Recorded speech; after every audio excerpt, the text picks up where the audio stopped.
memilih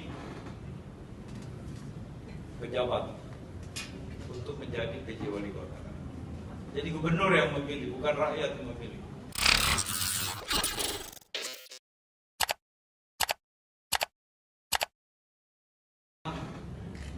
Gubernur memilih pejabat untuk menjadi PJ Wali Kota. Jadi gubernur yang memilih, bukan rakyat yang memilih. Jadi tanggung jawab ada di pundak gubernur. Dan meminta pengesahan Bapak Menteri Dalam Negeri. Jadi itu. Jadi ini bedanya, Pak. Bedanya PJ Wali Kota dengan Wali Kota definitif.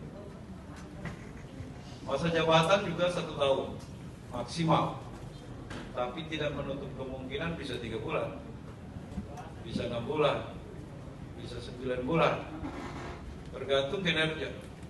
Karena kita sudah memayungi peraturan gubernur, makanya gubernur berhak mengevaluasi PJ Wali Kota.